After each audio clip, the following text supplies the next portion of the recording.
Então, o que seria a reprodução simulada? Antes de a gente ler um conceito aqui de reprodução simulada, vamos entender que a reprodução simulada é uma espécie, para vocês entenderem assim, de uma linguagem mais popular, né?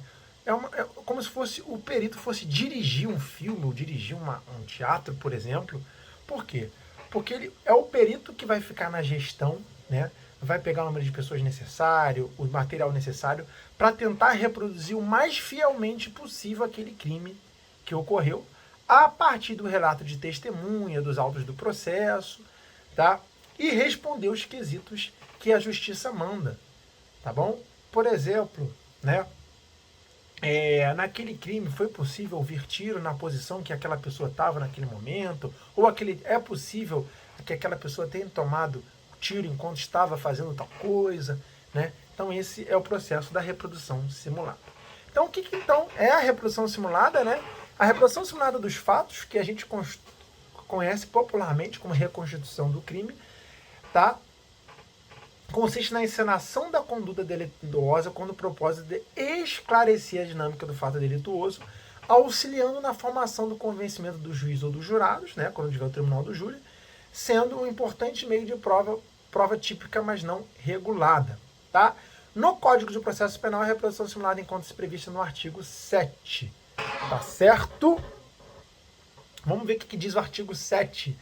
Para verificar a possibilidade de haver a infração sido praticada de determinado modo, a autoridade policial poderá proceder à reprodução simulada dos fatos, desde que esta não contraria a moralidade ou ordem pública. Apesar de estar escrito isso aqui no artigo 7, a gente sabe, né, que o juiz também pode pedir a reprodução simulada, né, a defensoria pode pedir, o Ministério Público pode pedir, tá? Vamos ler agora mais algumas informações importantes aqui, ó. Participação do investigado e condução coercitiva incabível. A participação do investigado é muito importante, tá? Isso pode cair. Não é obrigatória. Pode ser utilizado um figurante caso o investigado não queira participar. E aí, por exemplo, pode acontecer alguma reprodução. O próprio investigado está dando depoimento, né? Então, se ele não está lá e não vai dar o depoimento, você tem que tentar arranjar o depoimento com outras testemunhas, por exemplo.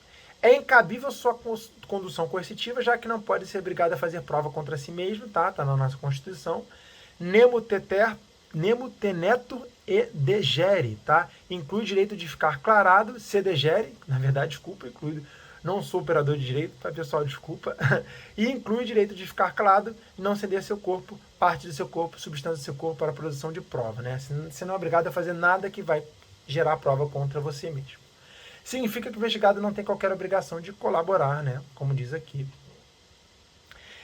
Reprodução simulada de fatos e requerimentos de investigados é viável. Havendo fato relevante do ponto de vista penal, é possível fazer a reprodução simulada dos fatos, objetivando esclarecer fatos alegados pelo investigado. Perfeito, tá? Possibilidade de juiz determinar também, como eu falei, o juiz pode determinar por reprodução simulada. A possibilidade de proceder à reprodução simulada dos fatos não é uma faculdade exclusiva da autoridade policial e pode ser feita no curso da instrução e requerimento de qualquer das partes. Lá tá, a gente vê no artigo 7, né, que fala de autoridade policial, mas também outras pessoas, como o juiz, por exemplo, pode requisitar. E registro do ato. Pode ser lavrada a ata ou gravação audiovisual, no caso das tais não poder haver cortes, tá? Ou seja, você não pode gravar alguma coisa e depois fazer uma edição e cortar aquilo ali que você gravou, jamais, tá? Tem que gravar e colocar ali do jeito que você gravou tudo que aconteceu.